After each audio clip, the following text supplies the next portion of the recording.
Hey everybody, it's Aluna Michaels, Esoteric Astrologer, coming at you to talk about August 2022. I always remember to say thank you to the guys at Know Thyself Podcast for talking about me. I appreciate all the wonderful, eager, spiritual people you send my way. Okay, so first of all, I want to talk about, a lot of people are very worried about, so Uranus has an 84-year orbit, Mars has a 2-year orbit, and then the nodes have a 17-year orbit. 37. Okay. Anyways, I'm not up on my nodes as much as I should be with the transit time. But the North Node, the nodes actually, I should start out saying, are every planet really has nodes. They're kind of imaginary points on the ecliptic, these sort of little points of contact that the planet makes along its way. And when we talk about the node here, the north node, the south node, especially the north node, people talk about, it's the node of the moon. So when we say the north node is conjuncting Mars and conjuncting Uranus, this is happening, and people are extremely worried about this. Nothing to be worried about. Mars itself is about action, and Mars makes things happen. You know, it's like a trigger. And Uranus itself is great changes. But Mars and Uranus, Mars is going to work with Uranus every 2 years because of that 2-year orbit. A little wider than that because of Uranus will be progressing along and Mars is to catch up a little bit, but roughly about 2 years, maybe 2 years and 2 months or something. So that is not such a big deal. This North Node working with it can be kind of an action point as well, because the North Node is what we're reaching toward, you know. The South Node is kind of things we're leaving behind, but it's all about new energy, you know, it's breakthroughs. The North Node is kind of that way, about an arrow going toward where we want to go. Mars can be directed that way. Uranus can be about breakthroughs, but Mars can be about anger. Uranus can be kind of like when things have been a pressure cooker, in Mars and Uranus, it can be like an explosion. But it can also be a eureka kind of a thing, you know? So, you know, a lot of people just seem to be a lot of global fear around this time. Try not to, I just don't like people worrying too much about astrology stuff as it is, but it's like, actually it's in the sign of Taurus that all this is going on. And so that helps to kind of ground the energy of all that. And Taurus is also about money. So there could definitely be some shifts economically about things. Like we could also see Taurus as homes, like if it's a real estate market shifting and things like that, and coming back to like everyone's sort of waking up being like, everything's crazy. We have to get back to things not being crazy, you know, it could be part of this North Node Mars Uranus thing. Now for yourself though, it really is great. Things that you've been thinking about and planning, which can be Taurus. Sometimes things don't, no offense to Tauruses, but you know, it take a while to actually do something. It's a lot of thinking, a lot of careful planning, and then you need something like Mars and Uranus to say, yeah, let's do it. We're ready. You know, we've checked and rechecked, and the plan is right, and it aligns with who I am, and let's do it. You know, this is the point where it's the right moment to launch this and walk the talk and experience the results. So those kind of things. It's not such a great thing for, you know, when Mars and Uranus kind of fail, it's like super random, you know, and then it just sort of is like, wow, and then, you know, fades away. But because it's Taurus, you could say, I launched it and it was ready and I knew all the factors and I knew that my desire was really there, and again, aligning with who you are. And then you can get the long-term result rather than just a kind of, you know, firework that then fizzles or something, you know. So it kind of works really good when you have those fast-moving, energetic planets, then the North Node, which isn't really a planet, but that energy, and then you're putting it in Taurus, which is like, yeah, this is grounded, this is the right time, let's work with that, you know? So this whole little conjunction is happening, let's say, basically this whole first week of August. I'm doing this on August 5th. But what's kind of intriguing is that when we have a full moon in the middle of August, which is August 11th actually, it's going to be at the same degree, the full moon, so we have the sun in Leo and the moon in Aquarius. they're actually going to be at the same degree that the Taurus planets are doing this. So that all kind of reawakens itself. So even this could go on for another, into the middle of the month. And so that full moon can also be like, I really think it's like not giving up on your dreams. A lot of people have been talking to me about being really frustrated with things, and I really get it about feeling like when do you give up, and when do you persevere, and when do you readjust enough to then keep going, but just people feeling very discouraged. And I think that August could feel like there's another push to try and to keep going with where your heart is taking you, And so the North Node, Moon, and Uranus instigate that, let's say, and that full moon continues to undergird it. And sorry, my voice sounds really funny. I know it sounds so croaky here. Sorry. I guess you're hearing what I'm saying. And another thing that also is reinforcing to this idea of following your heart, following the dream, is, oopsies, sorry about that, the planet Mercury, which is your thinking, Mercury working with Pluto. And Pluto it's a trine that'll be happening, a positive flow of energy. So Mercury's your thinking and crafting a plan, especially because it's in Virgo. Again, it's careful. It's an earth sign, again, like Taurus. And then Pluto, which is about the sustained desire and the continuation of desire. and again, following your heart has a lot to do with that too.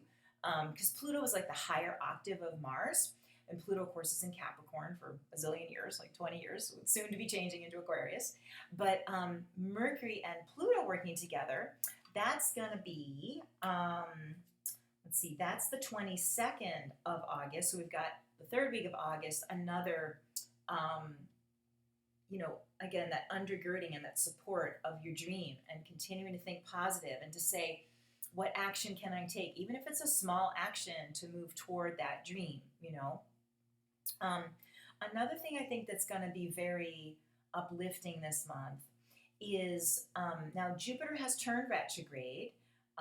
That also can help a lot with the economy kind of balancing itself out and stuff.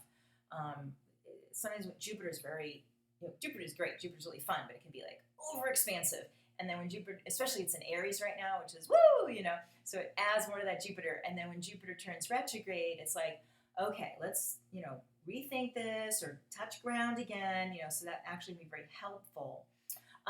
But Jupiter in Aries is going to trine Venus in Leo, and that's going to be mostly, it's exact around the 18th of August, but that also is just like, it's like that theme is repeated, tuning into your heart. Venus is what you love. It's great for starting new relationships or even reconnecting in romantic relationships. Really about what you really love about somebody, and you can kind of let go of picking on flaws, that sort of chip away at love. So this could be this reopening of the heart, people just feeling like just more hopeful in general too, with the Jupiter and Venus working like that. So that's really nice too.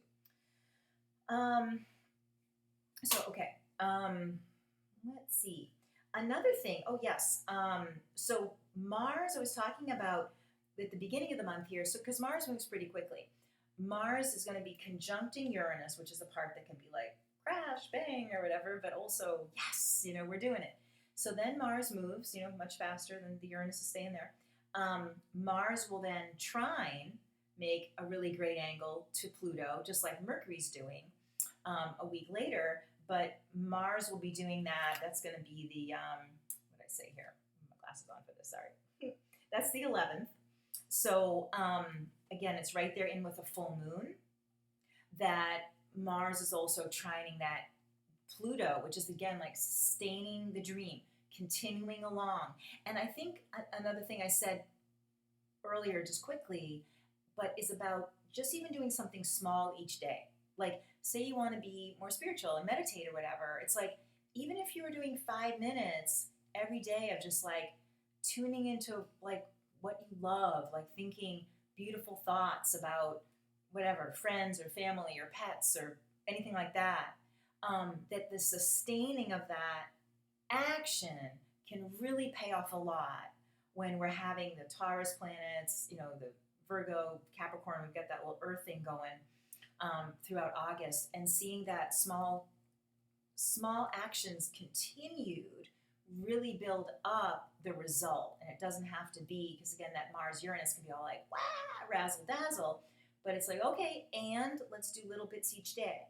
Or if you have some major breakthrough, you don't have to have a breakthrough every day. You can have small sort of remnants of that, touching on that, hoping for that, or continuing to live in that, like the memory of the razzle dazzle. Like it's almost like if you had a lightning strike and you go, whoa, I see everything. You can still move around and know what you saw. You don't have to have it be like, wow, like every moment of a lightning strike. Say, I remember this is, this was the pathway was illumined. I can step on that path, even if it's all not like major, I don't know, high level energy about it.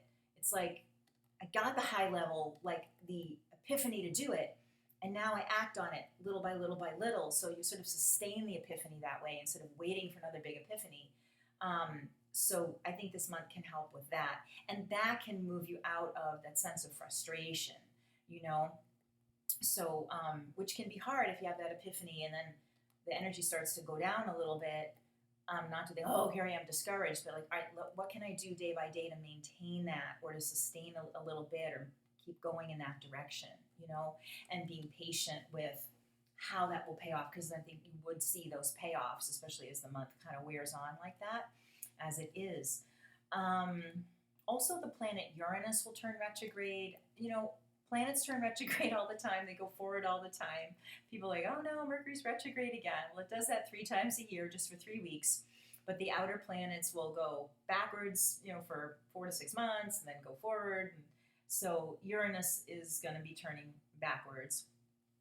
And that also, just like Jupiter and Uranus are kind of similar in the sense of these breakthroughs and epiphanies and stuff, and about your goals. So when they slow down, it really is nice to kind of say, all right, is this still in alignment with what I want? And is there anything I want to add to the plan? And again, that sustaining of the wow, and that can really help too, with just the Uranus kind of sitting still as it is. So, okay. So I just feel like so many people have been worried about this Mars-Uranus conjunction, the world's going to end and all this stuff. It's like, no, we're going to be okay. But it really can be about, and again, on a personal level, believing your truth, following your truth, having actions surrounding your truth that sustain. So you're building more faith in yourself and the world, and moving out of stuck feelings. I think that's what it's really about collectively. And of course, if we do that individually, I think it builds that collective energy, I think it's part of being on a spiritual path is when you're doing that, just even if you're just doing that in your home, about maintaining, if it's something simple like losing weight, and you just make little changes, like you're drinking more water every day or something. It's like you're raising your energy by feeling more hopeful, and that radiates out even to your neighbors who might not even know you, but it's lifting the vibration of the neighborhood or something, and that collectively is changing things, So I feel like with this idea of North Node, Mars, Uranus, it's like if a lot of people are following their heart and their higher desires that are, overall good spiritual desires, that like collectively raises other people's spirits too. And that's what that can be about. Not that the world's going to explode or something. People have been like, oh my God, Mars, Uranus. It's like, it's okay. It happens all the time. It happens every 2 years and we've survived. So anyways, if you'd like to get a personal reading, contact me, 248-583-1663. You can contact me through my website, alunamichaels.com. You can find, if you see me on YouTube, best to send me an email, contact me through my website, or text me, because I don't see the YouTube comments too often.